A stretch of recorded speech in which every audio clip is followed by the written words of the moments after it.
მიიღე მონაწილეობა საკონსტიტუციო ცვლილებების განხილვაში.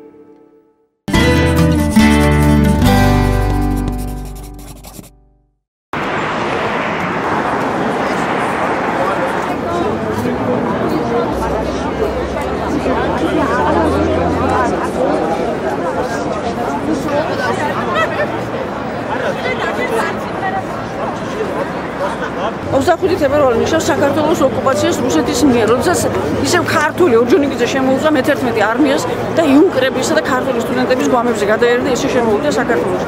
ამიტომ ყველა ქართველი უნდა იდგეს დღეს და გამოხატავდეს თავის პროტესტს. 1921 წლის 25 თებერვალს რუსეთის წითელმა არმიამ ჩახოცა ახალგაზრდა იუნკერები, რომლებიც იცავდნენ საქართველოს მის დამოუკიდებლობას და ტერიტორიას.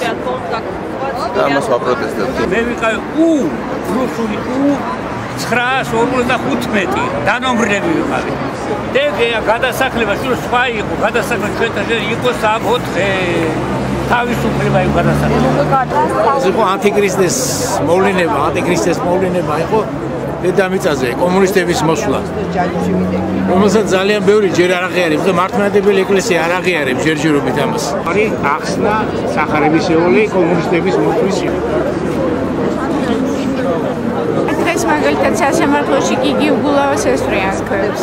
დღევანდელი ხელისუფლება იმის ნაცვლად რომ გეგმავდეს 25 თებერვალს დაღუპული გმირების ატივის მისაღებად მთელ რიგ ღონისძიებებს ისინი დღეს ხვდებიან რუსული ხელისუფლების წარმომადგენლებს და მათთან დღეს უნდა იმსჯელონ ქართული ღვინის რუსულ ბაზარზე გატანასთან დაკავშირებით. ამ აქციით გამხატავ რუსეთის საწინააღმდეგო, რუსეთის მთავრობის საწინააღმდეგოდ.